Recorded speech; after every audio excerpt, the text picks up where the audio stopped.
You can't let life circumstances knock you down and disempower you and keep you from getting that win, because it's very important. What most people who are dieting, what happens to them, they have a long history of making promises to themselves, keeping it for a while, and then failing. Okay. Yes. So No, they that's have a very true. lot of failure. They have a lot of failure around keeping promises, daily promises, kind of in their bodies, in their memory stores.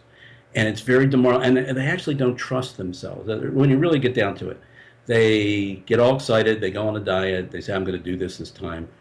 But deep down inside, they don't trust themselves because they have all that past experience of failure. They know at some point they're going to let the circumstances of life or their feelings or their thoughts break them down.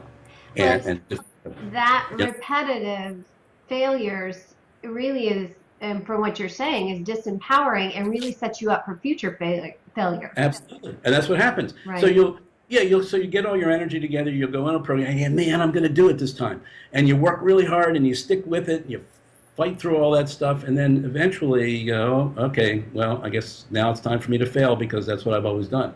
And you don't realize that you've never really worked, you've never really isolated that skill and said, I'm going to work on that skill of giving a word and keeping it no matter what happens. And I'm going to do that for the rest of my life. I'm going to set up little games I can play every day, either around exercise or other little things. Like I think I told you in our last conversation, I have a little game I play. I have several of these little games, but one of the little games I play with myself has to do with my seatbelt.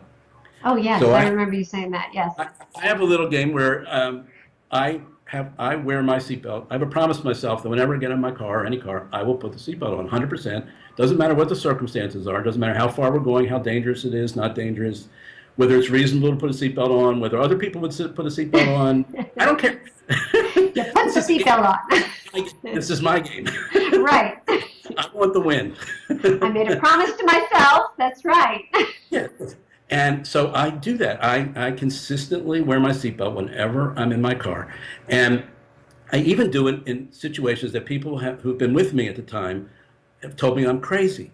Because, like, for example, if my car's parked in my garage and my wife asks me to back it out like 5 feet so she can get to something that's kind of in the way, I'll do that. And I'll get in my car and I'll put my seatbelt on.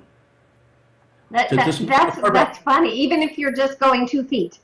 yeah, yeah. It has nothing to do with safety. It has nothing to do with safety anymore. You know, Right. Right. obviously I'll get the safety benefit if I put my seatbelt on consistently when I'm driving my car. I'll get I'll have the safety benefit, which is another funny story I can tell you if we have time.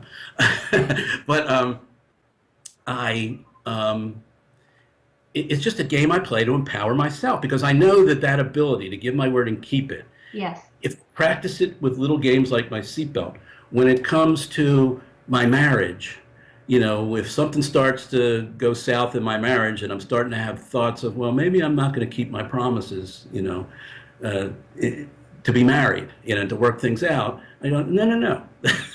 You don't have No. that option. You You got to know, figure it out.